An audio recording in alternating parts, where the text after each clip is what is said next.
নারীদের প্রতি যাদের সম্মান নেই তাদের হাতে দেশ কখনোই নিরাপদ হতে পারে না, এমন মন্তব্য করেছেন বিএনপির চেয়ারম্যান তারেক রহমান।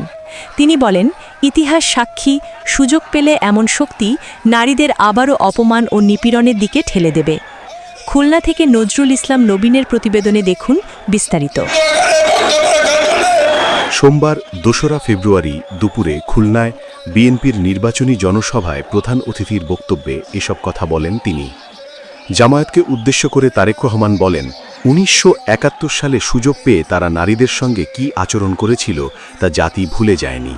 যাদের কাছে নারীর সম্মান নেই তাদের কাছে রাষ্ট্র নিরাপদ হতে পারে না।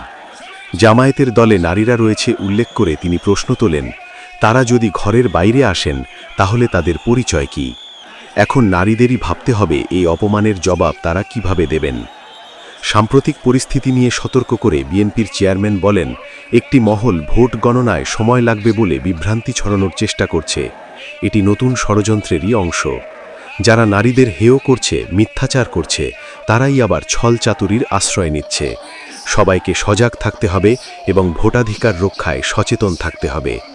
তারেক রহমান বলেন, প্রত্যাশিত বাংলাদেশ গড়তে মুক্তিযোদ্ধারা দেশ স্বাধীন করেছিলেন, আর ২০২৪ সালে ছাত্র জনতা সেই দেশ রক্ষায় ভূমিকা রেখেছে। তিনি অভিযোগ করে বলেন, গত ১৬ বছরে বিএনপির অসংখ্য নেতাকর্মী গুম খুনের শিকার হয়েছেন এবং জনগণ ভোটাধিকার থেকে বঞ্চিত ছিল। আগামী দিনের পরিকল্পনার কথা তুলে ধরে তিনি বলেন, বিএনপি সরকার গঠন করলে নারীদের জন্য ফ্যামিলি কার্ড চালু করা হবে, খুলনাকে আবার শিল্পনগরী হিসাবে গড়ে তোলা হবে, তরুণদের জন্য আইটি পার্ক ও কৃষকদের জন্য কৃষি কার্ড দেওয়া হবে।